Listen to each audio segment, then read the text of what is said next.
London, a military hospital, the year 1915. A surgeon stands over a cot and tells a British officer that the fingers cannot be saved. They are dead. They have turned black. They have to be amputated.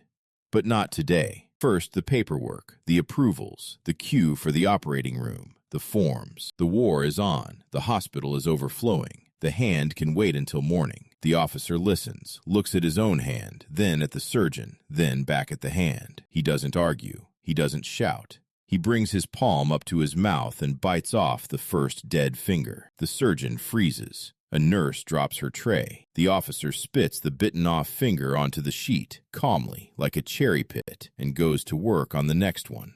1, 2. By the time the surgeon comes back to his senses and tries to stop him, all the fingers of the hand they refuse to amputate are lying on the sheet. The officer leans back against the pillow, looks out with his single eye. The other one is covered by a black patch, and asks the nurse to bring him some tea. Who is this man who treats his own body like broken inventory in a warehouse? Who looks at the surgeon as if the surgeon did something strange and not him? And why, 30 years later, when a journalist asks him how he remembers the war, will he smile, look out the window with his single eye, and answer with complete sincerity that he very much enjoyed the war? To answer that question, we have to tell the story of a man who simply could not be killed.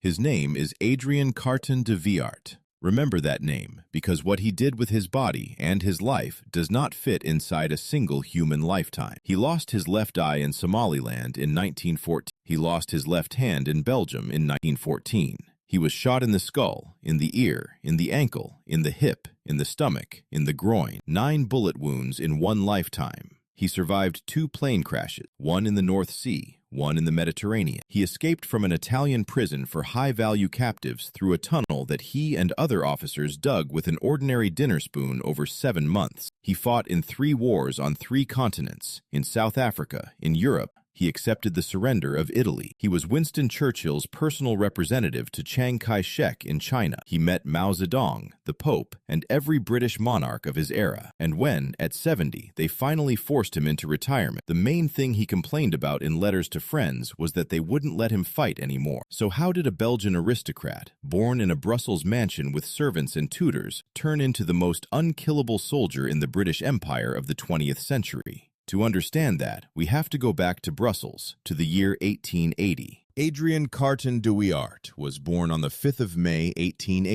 into a wealthy Belgian family. The father, a successful lawyer, the mother from an old aristocratic line. Tutors, languages, horseback riding from age 6, childhood in Brussels, then Cairo, then back to Europe, a prestigious school in England, then Oxford. Carton de Wiart was supposed to become a lawyer like his father. He had every conceivable bet placed on a quiet, long life between the library and the hunting club. And then, in October 1899, a 19-year-old Oxford student opens the morning paper and reads that a war has broken out in South Africa between the British Empire and the Boer republics. By that same evening, he makes a decision that will define the next 50 years of his life. He drops out of Oxford. No degree, no permission from his father, no knowledge of the British military. He's Belgian, he doesn't even have British citizenship, but that doesn't stop him. He changes his name, forges his papers, signs up as 25, although he's 19, and enlists as a private in the British cavalry. 6 weeks later, he's on a ship bound for the Cape of Good Hope. No one in that room, not the recruiter, not the father who still doesn't know his son's gone. No one guesses that this young Belgian has just stepped onto a path that will carry him through 2 world wars, 9 wounds, 2 plane crashes, and 50 years under fire. South Africa, 1901. Carton de Wiart takes his first wound in the stomach in a clash with a Boer detachment. 4 days later, he's evacuated to Cape Town. 2 months later, he's back on the line. Second wound, in the groin the same year. Back on the line again. The war ends in 1902, and Carton de Wiart heads to England. He gets British citizenship. He's commissioned into a cavalry regiment as an officer. 12 years of quiet service, hunting, polo, dull garrison life in India and Africa. And then, in 1914, 2 wars start at once. In Europe, the First World War breaks out, and in British Somaliland, an expedition begins against the forces of Mohammed bin Abdullah Hassan, a religious leader the British press calls the Mad Mullah. Carton de Wiart ends up in Somaliland with the Somaliland Camel Corps. Heat, sand, camels, poorly trained local militia, and an enemy fort on a rocky hill. On the 19th of November, 1914, Carton de Wiart leads the assault on that fort, an attack across open ground under aimed fire. A bullet hits him in the left eye.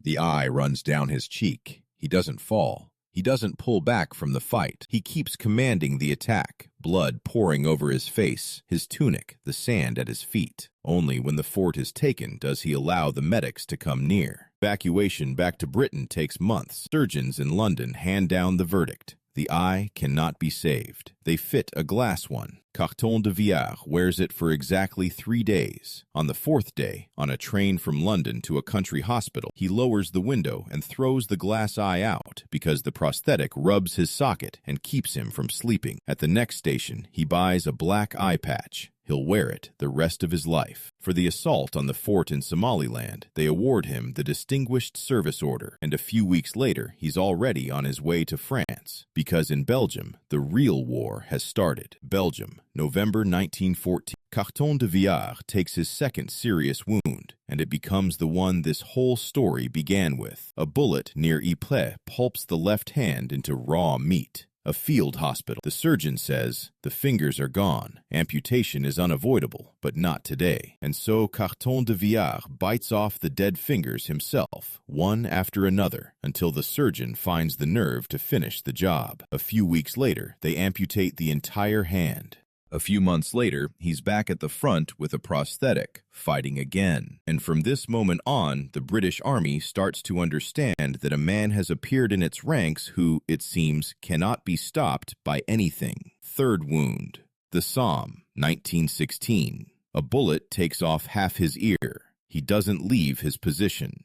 Fourth wound. Arras, 1917. A grazing shot to the skull. He loses consciousness, comes around a few hours later, goes back to command. Fifth and sixth wounds. Passchendaele, 1917. A bullet in the ankle, a bullet in the hip. Hospital. Return. Seventh wound. 1918. A bullet in the stomach. Abdominal surgery. Return. London surgeons who see him for a 4th, a 6th, and 8th time give him a nickname among themselves, the man who's tired of being here. One nurse writes to her sister that Brigadier Carton de Wiart asks her every morning if he can get up yet. She says, "Sir, you can't walk." He says, "I have another leg." And one day he really does get up, leaning on a cane, and heads back to his regiment without waiting to be discharged. This repeats again and again. By the end of the First World War, Carton de Wiart had lost an eye, a hand, and spent 4 years out of 4 in the trenches. He commanded an infantry brigade. He received the Victoria Cross, the highest military decoration of the British Empire, for one of the battles on the Somme, in which, already missing a hand and an eye, he personally took 3 German trenches. When, on the 11th of November, 1918, the armistice was signed at Compiègne, and crowds were celebrating in London, Paris, and Brussels, the one man in Europe who, by all appearances, was upset about it was him. The war was ending too soon for him. The peace that Carton de Wiart walked out into after the First World War turned out to be harder for him than the trenches. The British Army, not knowing what to do with an officer who couldn't live without gunfire, sent him as head of the military mission to Poland, a country that had just been reborn after 123 years of not existing. In 1920, the Polish-Soviet War began, and Carton de Wiart was under fire again. His train was ambushed by Red Army soldiers near the Zeebrugge River. He returned fire with his one hand out the window of the railcar, commanded the guard, led the British delegation out of the encirclement, and reached Warsaw. Polish officers, watching this Belgian in astonishment in a British uniform with no eye and no hand, gave him a nickname that stuck for the rest of his life: The lucky general. And then the war ended, and 20 years of silence set in, the longest years of his life without a shot fired. The Polish government, in gratitude, gave him an estate in the marshes of eastern Poland, in the middle of Ukrainian villages. Carton de Wiart settled there alone. He hunted ducks. He rode on horseback. With one hand, with one eye. Through marshland, the local peasants gave a wide berth. For 20 years he lived in this silence, and in his letters from that period, for the first time, a note appears that had never been in them before. He is bored. He writes to old comrades in England that he can feel himself rusting. On the 1st of September 1939, at 4:45 in the morning, he is awakened by a sound he hasn't heard in 20 years. Artillery, artillery. The Germans have crossed the Polish border. Carton de Wiart gets dressed, gets into a car, and drives toward the front, the way other men that morning are driving to work. He is 59 years old. He has one eye and one hand. The Second World War has just found him at home, and he, by all signs, is glad of it. A few months later, evacuated from Poland through Romania, and London gives him a new assignment. Norway. Carton de Wiart commands the British Expeditionary Force at Namsos, a northern Norwegian port that German bombers are pounding into hell. The town burns, ships go down, the evacuation turns into a disaster. The plane that's trying to fly Carton de Wiart out goes down into the North Sea off the Norwegian coast. He gets out of the sinking aircraft, one-handed, at 60, in the icy water of an April north, float until a British destroyer picks him up. This is the first plane crash. A year later, Churchill summons him to London personally. Sir Adrian, I have a task for you.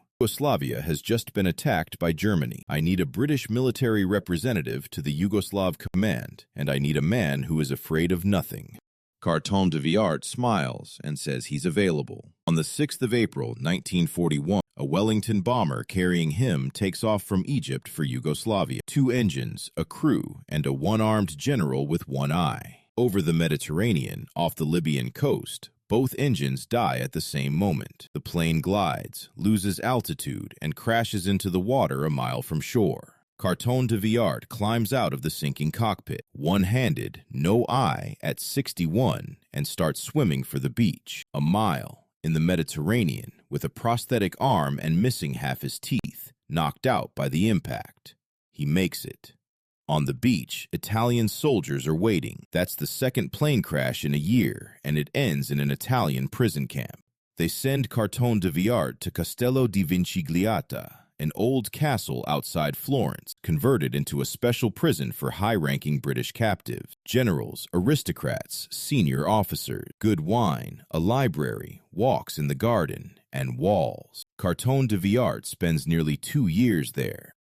And the whole time, he's digging a tunnel. No tools, a dinner spoon, a shard of stone, pieces of wire. The dirt they pull out, they hide in their pockets and scatter on the prison yard during their walks, exactly the way the Viet Cong would do it later at Cu Chi, except Carton de Wiart will never hear of Cu Chi, because Cu Chi will happen 20 years after his death, dozens of meters under the wall. In March 1943, Carton de Wiart climbs out into the open. For 8 days, he wanders through the Italian countryside in civilian clothes, making himself understood in broken Italian, passing himself off as a peasant, with one hand, with a black patch over his eye. At 62, on the 8th day, someone recognizes him, and they take him back to the prison. Most men, after an escape like that, would have caught a bullet, or at least the cooler. De Wiart got his own private office, because a few weeks after his recapture, the Italian government of Badoglio had decided to pull out of the war, and they urgently needed someone who could secretly carry a peace offer to Lisbon, somebody with authority, with languages, with a reputation that would be believed in Rome and in London. They needed a Briton. They had one in their prison. In August 1943, de Wiart flies from Rome to Lisbon with an Italian officer, Giuseppe Castellano,